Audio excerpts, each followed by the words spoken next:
Olá, professores, bom dia. Tudo bem com vocês?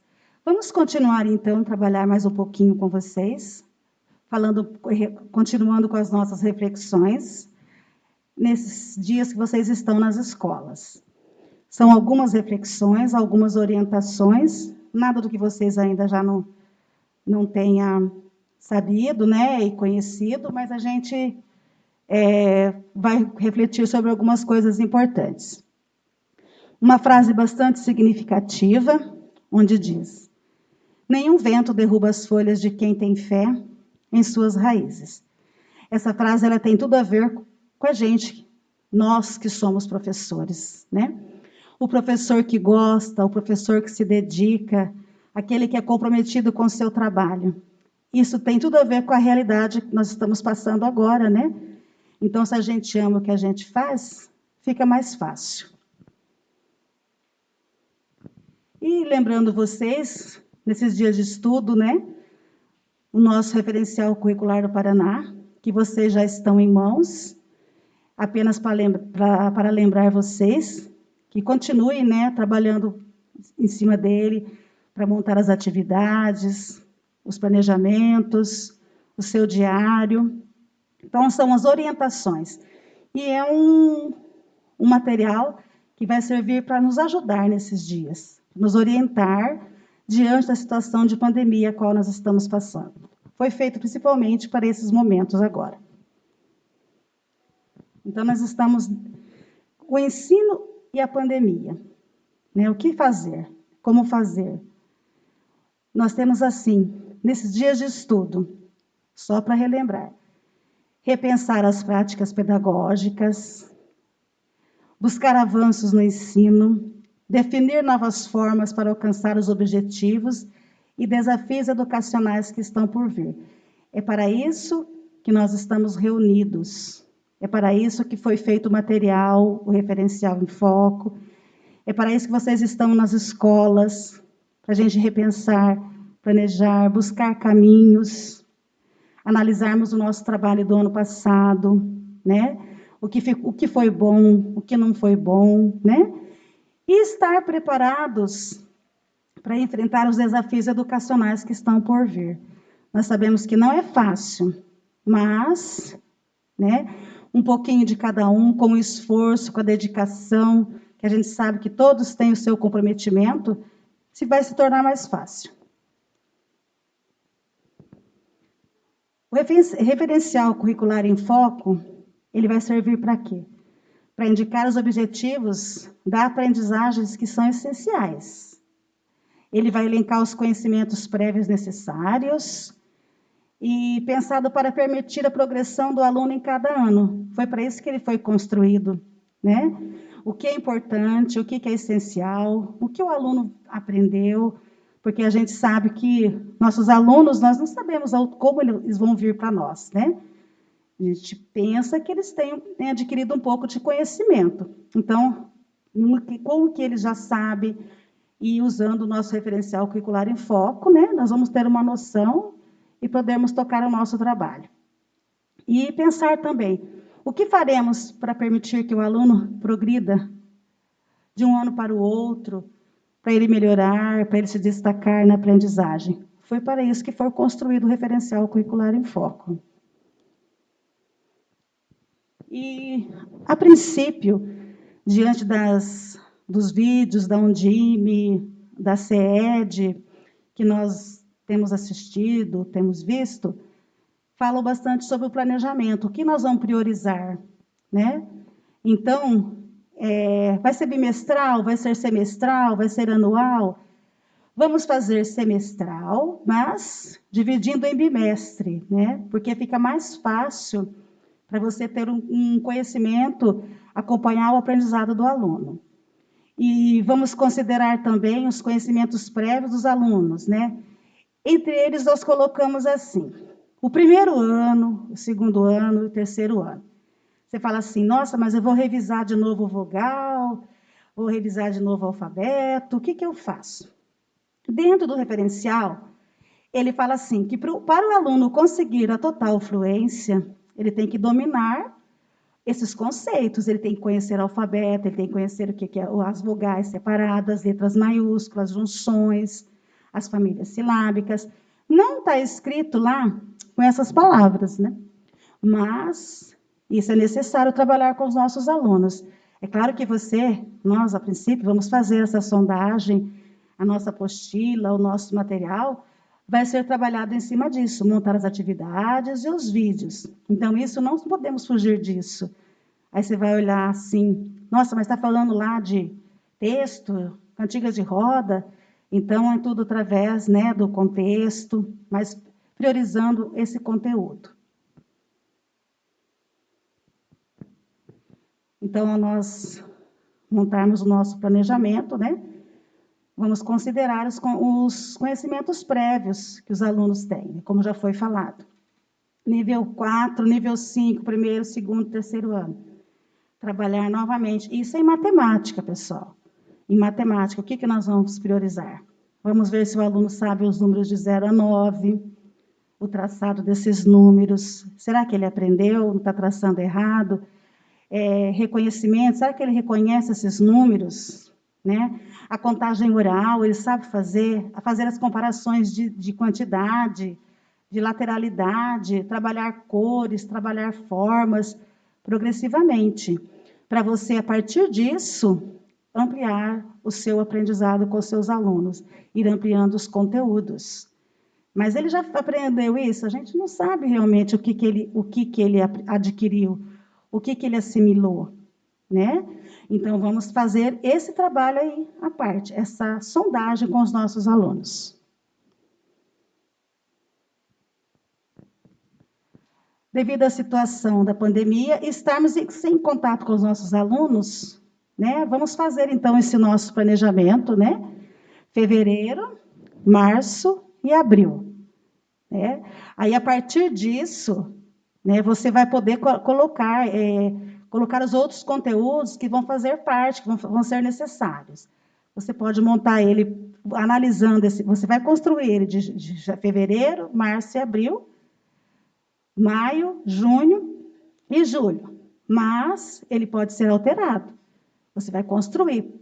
Mas se tiver que alterar, se tiver que acrescentar, modificar, ele não vai ser engessado. Depende da realidade ao qual nós nos depararmos.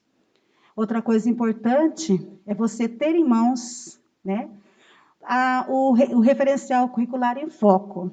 É muito importante que você tenha ele em mãos. Para você ir relacionando, comparando, analisando, né? E após a montagem do planejamento, deixar sempre perto do seu diário, professor. Muitas vezes a gente constrói o nosso planejamento, a gente esquece ele. Então, é bom que você tenha sempre em mãos, né? Se possível, dentro da mesma pasta que o seu diário, para você poder estar em contato com ele todos os dias e priorizar o que eu consegui trabalhar, o que meu aluno conseguiu aprender. E é interessante mesmo que você tenha ele em mãos. Muitos esquecem. Faz, constrói e vai levando, né? Mas não podemos fazer assim. A situação que nós estamos vivendo não nos pede isso. Nós temos que ter esse maior contato com o planejamento e com o referencial curricular do Paraná. Bom, então, dando continuidade ao que a Letícia estava explicando, sobre o planejamento. Tudo que a gente vai fazer na sala de aula, estando com aluno ou sem aluno, tem que ser intencional, né? Então, tudo tem uma intenção. O planejamento hoje que a gente está fazendo essa semana na sala de aula, ele tem a intenção de fazer uma revisão do ano passado, tudo vai começar com revisão, para então a gente saber o que o nosso aluno conseguiu resolver na apostila, e a partir disso eu fazer o meu planejamento do resto do ano. Por isso que a gente falou para vocês dessa importância de começar só com o primeiro bimestre, e depois de uma avaliação, né, uma diagnóstica, a gente identificar como que está o aluno, qual aluno que fez alguma coisa durante a pandemia, qual que não fez, qual pai que está me dando um respaldo, qual que não está, que eu vou precisar ter mais contato, eu e a diretora e a equipe, né? Pegar mais o o contato desse pai e conversar mais sobre a importância da participação na vida escolar do filho. Então, tudo é intencional. Então, depois dessa etapa do planejamento que a gente está fazendo essa semana, na semana que vem também, porque eu acho que são poucos dias essa semana, porque vocês tiveram lives extensas para assistir. A gente sabe que a live da Undime, 2 horas de live, é maçante, é cansativo, mas é um processo pelo qual a gente tem que passar para entender um documento, né? Para você não cair de paraquedas um documento lá no seu material e você falar assim, tá, eu tenho que trabalhar isso, mas de onde surgiu, por que que tem, por que que foi feito? Por isso que a gente está batendo bastante em cima dessa nomenclatura, referencial curricular do Paraná em Foco, como ele foi feito. A gente mandou as lives da Undime porque foi os meios pelos quais a gente também estudou. Nós não tivemos nenhuma capacitação diferenciada, nós também estudamos por meio daquelas lives e dos documentos que nos foi passado por e-mail, né, a partir da SED, do núcleo, e a gente só está fazendo assim o repasse das informações que chegou até nós. Então, depois da semana que vem, que é o planejamento, a gente vai começar com o plano de aula, o diário, que é importantíssimo para dar continuidade. Tendo aluno ou não na sala de aula, o diário vai ter que ser feito para você ter uma noção de que a que pé que está os vídeos, a preparação da sua aula por meio dos vídeos, e que vídeo você preparou, que dia que foi feito, que conteúdo você trabalhou naquela semana. Então, tudo vai estar explicadinho pelo diário e pelo caderno que você vai mandar para o seu aluno, né? Pelo menos 2 cadernos. Em um caderno vai colar atividade, daqui a pouco as escolas vão estar com toner. Então, aquele aluno que você vê que precisa de mais atenção, de um reforço, você vai estar podendo imprimir umas atividades diferenciadas de reforço para aquele aluno, além da apostila, porque a apostila pode ser um material unificado, mas cada turma tem sua realidade. Então, no caderno, você pode fazer os apontamentos necessários para os alunos que precisam desse reforço, tá bom? O caderno vai ser essa versatilidade.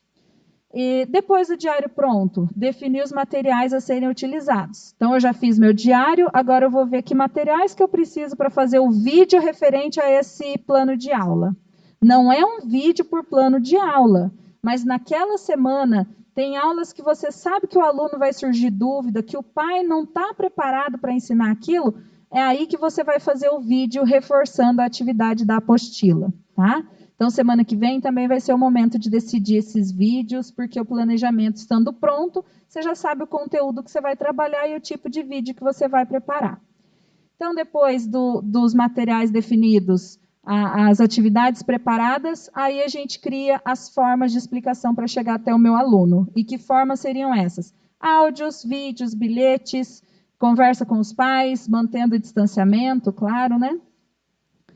E o plano de aula, quais são as partes importantes do plano de aula? Pode estar fazendo, cada um adaptando de acordo com o referencial curricular do Paraná, de acordo com a BNCC, mas é importante que se tenha o objetivo, o conteúdo, o procedimento que você vai utilizar, os recursos que agora vão ser esses que a gente já citou, os vídeos, os áudios e os relatos dos pais como mediadores entre você e o aluno. E a avaliação sempre. Uma forma legal de avaliação, que eu vou mostrar aqui que a gente estava conversando sobre ela, é essa aqui, ó. Deixa eu abrir, que foi uma ideia que a gente viu. Gente, valoriza o trabalho do professor. Você vai ter como comprovar que você trabalhou durante a pandemia na sala de aula. Você vai conseguir demonstrar isso para quem chegar na sua sala de aula, ou o pai que falou assim, mas o professor não deu aula. Deu sim, pai. Então, você olha que legal. Esse aplicativo, a gente vai estar mostrando para os professores como que faz. Tem vários aplicativos que você, professor, pode pesquisar. Tem professores que já até sabem fazer isso, pode ajudar o colega, né? Porque nas escolas e CMEs tem muita gente preparada que gosta de mexer com o aplicativo, que gosta de já inserir a tecnologia na sua prática pedagógica, né? Aí ele colocou em tempos de pandemia, que não pode estar em contato com os alunos, as atividades no período de isolamento foram feitas por meio de vídeos. e os pais mandaram as fotos, e aí essa professora, depois dessa introduçãozinha, ela foi colando as fotos. E aí você vai girando, conforme eu estou apertando a flechinha aqui do teclado, ele gira como se fosse um livro. Como a apostila que a gente faz, a pastinha de atividade que a gente faz da criança. Isso é uma ótima forma de avaliação do aluno, que você pode fazer. Vai ter professor que vai conseguir fazer um portfólio digital por aluno. Cada aluno vai ter o seu. Vai ter professor, vai ter realidades diferentes, que a família não tem aquele apoio com a escola, não tem aquele retorno. Você pode fazer um por turma. Então, você, professor, monta o seu portfólio das atividades da turma toda no geral. Então, você pode colocar foto de toda a turma num portfólio só. Sempre lembrando, né, que na matrícula, no ato da matrícula, já é assinada a autorização de imagem. Né? Sempre conferir isso, a equipe da escola, se todas as crianças estão com a autorização de imagem assinada. Mas olha que legal, a professora mandou um vídeo sobre formas geométricas, a criança resolveu, no caso nosso, vai resolver na apostila as atividades, os pais que mandarem a foto, você anexa no seu portfólio. E aí, semana a semana, você vai criando o seu portfólio, e aí, quando chegar no final do bimestre, você fecha aquele portfólio. Bom, o primeiro bimestre foram essas atividades remotas realizadas. Segundo bimestre, você vai abrir um outro portfólio. Programinha tranquilo de mexer. Esse aqui, no caso, foi da educação infantil. A gente também mostrou no vídeo da educação infantil, mas que pode ser aplicado até o 5º ano tranquilamente, porque são fotos deles resolvendo as atividades que você mandou na apostila. Agora vamos voltar para onde a gente estava. Então, o papel do professor diante de tudo isso é fundamental. Planejamento, ação e avaliação, sempre. Buscar recurso, acompanhar por meio desses portfólios, por meio das fotos, por meio de vídeos que o professor te mandar, né? E aí, no referencial curricular do Paraná em Foco, a gente quis trazer só como que está a organização, né, desse documento. Ele tem o texto introdutório, a unidade temática. Se for para a gente dar o significado de cada um aqui, esse vídeo vai ficar muito extenso e a gente sabe que vocês já assistiram bastante vídeos essa semana. Então, leia nas primeiras páginas, vocês já devem ter visto, o que significa cada um. Práticas de linguagem, que a gente vai ver na parte de português, os objetos de conhecimento, que engloba mais o geral do que você vai... todo o geral que você vai trabalhar, os conteúdos, que daí já especifica melhor, os conhecimentos prévios que o aluno vai ter que ter para você desenvolver aquele trabalho. Então, por que a gente passou um vídeo só? Muita gente às vezes questiona assim, mas o vídeo de segunda-feira, dia 8, foi voltado mais para a educação infantil, para o fundamental. E a educação infantil ficou meio assim, né? Mas por que a gente está vendo esse vídeo se o RCP em Foco não foi feito para a educação infantil? Porque lá no RCP em Foco, ele pede que os conhecimentos prévios, ele já traz conhecimentos prévios para o primeiro ano. Onde que o primeiro ano aprendeu os conhecimentos prévios? No nível 5 da educação infantil. E onde que o nível 5 também tem que ter conhecimentos prévios para a criança do nível 5 se desenvolver? Ela aprendeu no nível 4. Então, a gente quis mostrar o vídeo no geral para o pessoal da educação infantil entender como que o ensino fundamental está preparando as atividades, né? E igual a gente disse hoje também para a educação infantil, eles estão fazendo o planejamento em cima do referencial curricular do Paraná de 2019, né? Então, a gente só trouxe mais a nível de curiosidade para todos os professores saberem como que está sendo trabalhado. Aqui, no referencial também, o Enfoco, é muito interessante a interligação que ele faz entre os componentes curriculares. Tem uma relação entre esses componentes. Então, quando você trabalha, por exemplo, sistema de numeração decimal, você vai trabalhar problemas e fatos básicos do dia a dia. Você pode usar exemplos de casa. E aí, quando você trabalha, por exemplo, placas, localização, que tem a ver com matemática, você também trabalha os mapas mentais, os desenhos, as formas de representação. Isso é geografia, representação do espaço. Está interligado com o espaço de moradia e vivência, que também é geografia. E aí entra vários assuntos juntos, que você pode fazer uma sequência de colagem no caderno interdisciplinar, né? Então, trabalha todos os conteúdos interligados. Esse é do primeiro ano. E aí eu peguei também as referências, vale destacar. O Bakhtin, Geraldi, são assim, autores maravilhosos da língua portuguesa, para a gente dar esse respaldo na seriedade que é o documento. Porque quem gosta de ler sabe que são dois autores famosíssimos e com ideais assim imprescindíveis para a alfabetização, para o contato da criança com gêneros textuais, é o que a Letícia disse. Mas meu aluno é muito pequeno, como é que é primeiro ano, já está falando aqui para trabalhar cantigas, parlendas, quadras, mas você vai trabalhar as sílabas dentro daquele contexto. Isso é importante para o aluno ter contato com gênero textual. E aí o André vai falar agora um pouquinho sobre matemática. Só para encerrar minha fala, eu queria tirar uma dúvida que muita gente falou assim, mas no RCP em Foco não está falando nada sobre artes, educação física, ensino religioso. A explicação que eles dão é bem clara. O material não contempla essas disciplinas. Então, os professores de disciplinas, ele ressalta no material. Não é porque o documento não abrange esses conteúdos que eles são menos importantes ou que eles não vão ser trabalhados na apostila ou em colagens no caderno. A criança vai ter contato com esses conteúdos, sim, mas eles não precisam ter um conhecimento prévio para a progressão. Então, assim, dependendo da forma como você abarca o conteúdo, como você trabalha com o conteúdo, você trabalha em todas as séries, só mudando a forma, a metodologia, claro, né? Mas é isso que eles disseram, que não é porque não está, que não significa que ele seja menos importante, tá? No processo de aprendizagem. Dada a especificidade dos seus objetos de estudo e ensino, elas se constituem, essas disciplinas, se constituem como componentes cuja progressão para a aprendizagem posteriores são relativamente independentes, tá bom? Espero que tenha ficado claro, então. São disciplinas que são independentes, mas que são importantíssimas de ser trabalhado também. Agora o André vai falar um pouquinho sobre a matemática. Obrigada.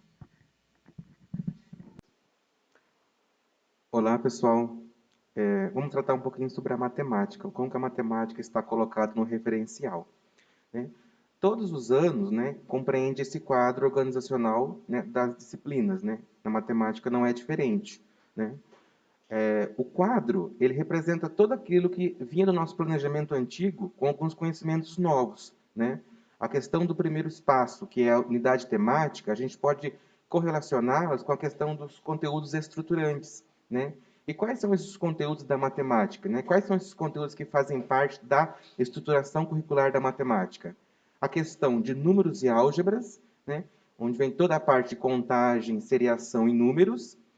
A questão de geometrias, né? Nessas geometrias nós estudamos tanto geometria espacial, geometria plana, como geometria analítica, cada uma no seu nível de dificuldade, né? Conforme a faixa etária e tudo mais. A questão das medidas, né? E a questão do tratamento da informação, né? Que volta à parte de probabilidade estatística, né? Que se inicia nessa etapa, né?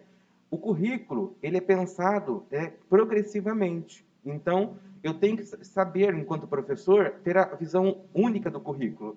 Porque eu sei que eu tenho que ensinar este conteúdo, porque o meu aluno irá aprender futuramente outro conteúdo que depende deste conteúdo, né? Então, nós temos que ter esta visão do currículo, né? Saber o que eu quero trabalhar no momento, mas buscar sempre algo além. O currículo de matemática, nós temos a ideia que ele é um currículo em espiral, né? Nós começamos de conceitos básicos e vamos cada vez dificultando mais esses conceitos. Nós vemos um conteúdo, né, de uma forma inicial, né? E depois vamos aumentando a dificuldade deste conteúdo, inserindo novos conceitos, realizando revisões, né, até que o aluno atinja a maestria naquele conteúdo. E essa visão do currículo em espiral, né, ele possibilita algumas coisas que nós, enquanto professores, usamos no nosso planejamento, replanejamento e também na questão da sondagem, da avaliação dos nossos alunos, né? Ele possibilita a sondagem, porque o professor ele está em constante acompanhamento das dificuldades que o meu aluno está, aonde ele está, aonde eu quero chegar com ele.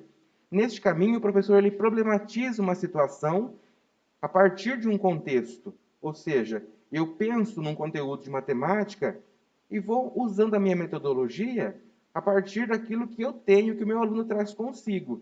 É a apropriação dos conhecimentos prévios dos alunos. Nós, enquanto professores, devemos conhecer a realidade dos nossos alunos, aproveitando aquilo que os nossos alunos trazem, não somente das séries anteriores, mas também do contexto familiar. Esse processo dessa apropriação desses conhecimentos, né, nós chamamos de transposição didática. Ou seja, o professor ele usa aquilo que o aluno tem a favor do próprio processo de ensino-aprendizagem. A questão do currículo também, ela busca dados de forma diversificada. O professor ele vai acompanhar o seu aluno de diversas formas, diversos registros. Agora mesmo, nesse momento, nós estamos criando maneiras de registrar, né, quinzenal, mensal, que o pai esteja ciente da aprendizagem do seu filho, acompanhando. Porque nós não estaremos tão próximos a eles fisicamente. Mas nós temos que criar uma maneira de construir essa avaliação. Então, eu preciso buscar formas de saber como o meu aluno está. Por isso, a necessidade dessa comunicação, né? A educação e comunicação são coisas muito parecidas, no sentido que uma está interligada à outra. Essa visão do currículo, ela possibilita a aprendizagem significativa e evoluções conceituais. Nós sabemos, né, que ensinando uma coisa para um aluno que faz parte do contexto dele, que seja significativo a ele, é algo muito fácil. O aluno consegue, a probabilidade de ele aprender aquilo é mais fácil. Por isso que quando começa o processo de alfabetização, parte do nome da criança, da letra inicial do nome dela. Né? Porque aquilo faz parte dela. Em matemática, a gente sempre fala, quantos aninhos você tem? Né? Começa lá. O aluno ele faz uso do corpo, dos dedos para contar a idade, e depois ele começa a representar de diversas formas, né? Então, tudo parte daquilo que é do aluno, o que é significativo para ele, tem que ter um significado. A sistematização do conhecimento. Nesse processo da transposição didática, nós conseguimos aproveitar um conteúdo a partir do momento que eu sistematizo aquilo. Eu trago do senso comum, né? E na minha metodologia, no meu encaminhamento, eu transformo esse senso comum em conhecimento sistematizado. Aí sim eu vou garantir que o meu aluno chegue ao nível de aprendizagem satisfatório, né? Que eu sinta satisfeito enquanto professor. E nesse processo, né, eu avalio o meu aluno a partir do momento que ele consegue aplicar esse conhecimento em novas situações. Ou seja, eu saio daquele probleminha que o aluno pergunta para mim. Professor, é de mais ou de menos? É continha de multiplicação ou divisão? O aluno, a partir do contexto do problema, ele começa a aplicar isso na realidade dele. Pensando em formas de ensinar matemática, né, nós temos diversas tendências ou metodologias no ensino da matemática. Eu separei 3, que acredito que sejam muito importantes, e nós podemos apropriá-las no contexto da nossa sala de aula. Hoje, pensar em educação, né, fica muito evidente que deve-se pensar na criticidade. Uma professora da faculdade dizia para a gente que a matemática, enquanto sala de aula, ela deve ser a matemática da cidadania. Ou seja, você levar a matemática para todas as situações. Porque muitas vezes a gente tem aquele medo da matemática, aquele pavor, né, da disciplina. Então, mas a matemática faz parte, a gente não consegue trabalhar durante um dia sem envolver questões da matemática. A modelagem matemática, ela parte de situações reais. Então, o professor ele problematiza uma situação a partir de alguma coisa que é real. Ele cria situações, problemas, ele faz uma investigação, ele possibilita a criação de hipóteses, modelos matemáticos, fórmulas matemáticas, a partir de um contexto real. A resolução de problemas é outra tendência muito bacana, no qual o aluno ele tem a diferença entre o que é um problema e o que é uma atividade. Nós temos que problema é uma coisa que eu não sei resolver. A partir do momento que eu entrego algo para o meu aluno e ele sabe resolver, aquele problema se torna uma atividade. Ou melhor, uma tarefa. E quando o meu aluno está realizando aquilo, ele está em atividade. Então eu tenho, problema o professor propõe algo que o aluno ainda não sabe. Quando o professor propõe alguma coisa que o aluno já sabe, o caminho de fazer aquilo, isso passa a ser uma tarefa. E o aluno em processo de resolução, nós falamos que ele está fazendo uma atividade. Então essa é a diferença desses conceitos. A investigação matemática é outra tendência que possibilita o aluno se tornar protagonista do seu aprendizado. Por quê? A diferença de resolução de problemas e investigação matemática. A resolução de problemas, não me importa o caminho que o aluno percorreu, mas sim a resposta que ele chegou. Na investigação matemática, o professor não dá um ponto final. O aluno ele vai construindo tudo aquilo, o aluno vai levantando suas hipóteses, suas conjecturas, e o professor vai não dar resposta. Se o professor vê que o aluno está num caminho errado, o professor simplesmente modifica uma pergunta para que o aluno ele veja que ele consegue ser o responsável pela aprendizagem dele. Eu separei 2 vídeos que nós podemos usar como sugestão para trabalhar de forma geral, né, a questão da matemática. São atividades bacanas, com materiais simples e que é fácil de realizar em casa. Então, deixa eu ver aqui. Dá uma olhada, né, nesse jogo, nessa ideia, que é para brincar com a sequência numérica, ditado de números, 1001 ideias, material reciclado, que é uma caixinha de ovos, né? Os ovinhos eles foram confeccionados no sulfite 40, registra o número, os números, né?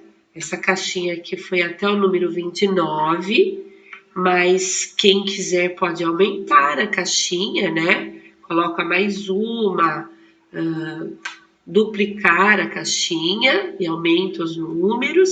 E como que a gente brinca com a criança com a caixinha de ovos? Você escolhe no cantinho, ou em duplas, ou com você na roda, os ajudantes do dia.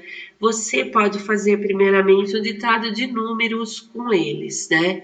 Você pede um número para que eles peguem. Por exemplo, pegue para a professora o número 8. Então, a criança tem que conhecer o número para entregar para você, né? Pega para a professora o número 22, ela tem que conhecer o número para entregar para você. E nesse momento, há uma conversa entre eles, um diálogo, um fala para o outro, um ajuda. Existe aí o conhecimento concreto, né? Também a gente pode retirar alguns ovinhos, não sei, peraí, deixa eu puxar um pouquinho. Alguns ovinhos, você escolhe. Você tira alguns ovinhos, pode fazer até o final. E aí a criança tem que completar a sequência. 0, qual é o próximo número que ele tem que colocar? Então, ele vai procurar o ovinho e colocar. 0, 1, 2. Ele tem que procurar o ovinho correto e colocar. 0, 1, 2, 3. 4. Então, ele vai completando a sequência dos ovinhos. E tudo com material reciclado, né, pessoal?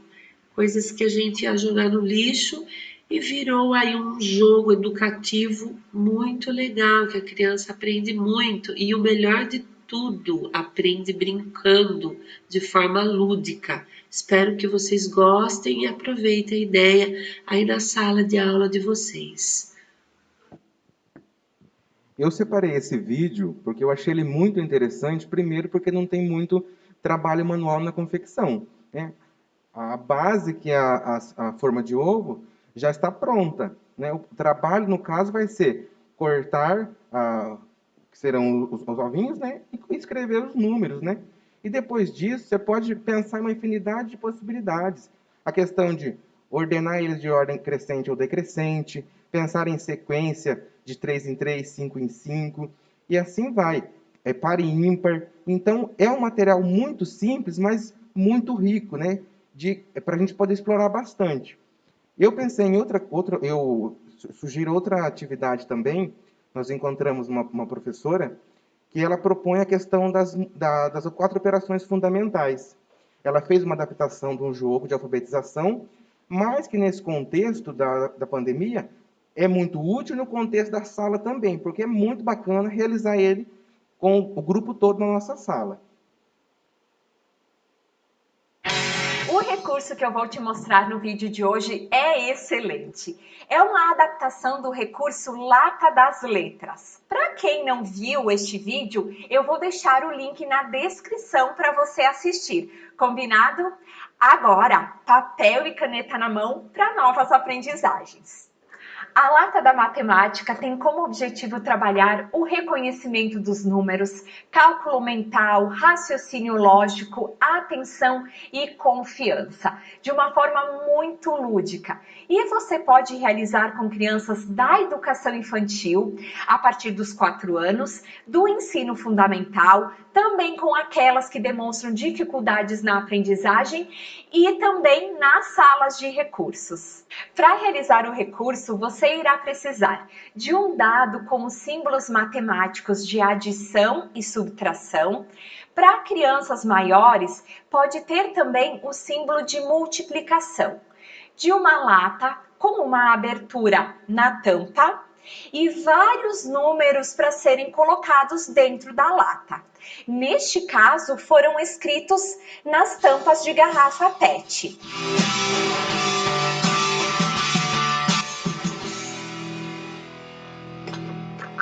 Muito bem. Antes de iniciar a brincadeira, convide as crianças para se sentarem em círculo, porque a lata ela irá passar de mão em mão e juntos nós iremos cantar a seguinte música. Passa a lata pela roda, sem a roda desmanchar. Quem ficar com a lata, 2 números irá tirar. Quando a música parar, a criança que estiver com a lata, ela vai tirar então 2 números, o maior sempre na frente. Irá jogar o dado e falará o resultado da operação oralmente. Outra ideia é trabalhar a construção de número. Por exemplo, a criança retira 2 números e fala oralmente o número que formou. 2, 3, 23. Eu tenho certeza que dessa forma a criança terá prazer em aprender. Agora veja na prática a professora Ana Carolina Vilela realizando essa atividade com os seus alunos do 1º ano do Colégio Adventista de Maceió, Alagoas. Passa a lata pela roda, sem a roda desmanchar. Quem ficar com a lata, 2 números vai tirar.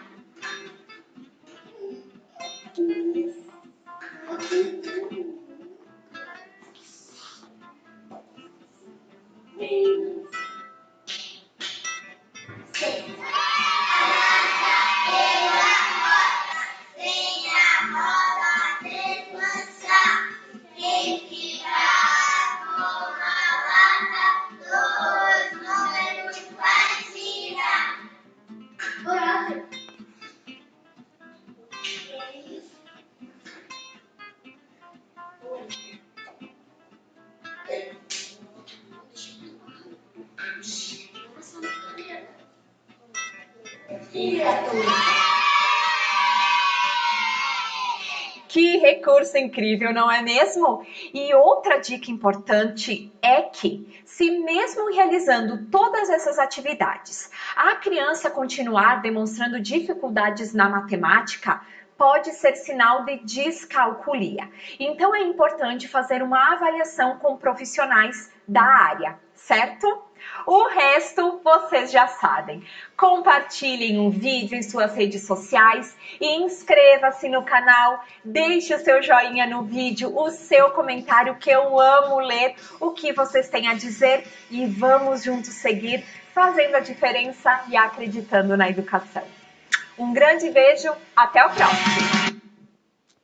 Essa atividade, né, além dela ser muito lúdica e muito divertida, né, nós podemos juntar 2 professores, né, e gravar um vídeo nosso, né, para os nossos alunos dessa atividade. Você vê a interação dos alunos. Ah, mas André, não vai ter os amiguinhos da sala para fazer. Ah, mas tem os priminhos, né? Pode ser com os pais, com os irmãozinhos. Então, vai modificar, mas eles também vão estar em processo, né? Quando nós pensamos na aula de matemática, muitas vezes a gente tem muito medo da matemática. Mas a gente não pode levar esse medo para os nossos alunos. E no momento que nós sentamos para pensar uma atividade, nós temos que ter em mente: quando eu aprendi esse conteúdo, qual era a minha maior dificuldade enquanto aluno? E a partir desse momento, você, enquanto professor, resgata a sua história enquanto aluno para tentar modificar o aprendizado do seu aluno, para que o seu aluno não passe por essa mesma dificuldade que você teve e muitas vezes até que causou um trauma, né? A matemática, eu tenho uma professora minha que diz assim que a matemática é uma disciplina incompreendida, mas quando você compreende ela, é o maior amor da sua vida. E de fato é mesmo. E uma frase muito bonita de Aristóteles diz que a educação ela possui raízes amargas, mas os frutos são os mais doces e saborosos que existem. Então, nesse processo de planejamento, de capacitação, que nós tenhamos, né, essa força e esse ânimo, que esse processo de preparar, de estar na escola, muitas vezes pode ser cansativo, pode ser dolorido, mas no final das contas, quando nós vemos os nossos alunos daqui 20, 30 anos, né, com suas profissões consolidadas, com seus futuros vitoriosos, nós vamos olhar e falar assim: eu fiz a diferença na vida do meu aluno. É esse o ideal que nós temos que ter enquanto professores e principalmente enquanto professores do ensino fundamental. Porque a criança é o ser mais puro que existe. E nós, enquanto professores, trabalhamos diariamente com sonhos. E nós não podemos podar isso. Eu acho que nesse momento é isso, né? Mais alguma consideração? Não? Então, né, estamos juntos. Né? As ideias que virem para a matemática, principalmente que é a minha área, que eu amo de paixão, né? Pode contar com a gente, entrar em contato. E estamos aí para tudo que precisar. Né? Um abraço a todos e um excelente ano letivo.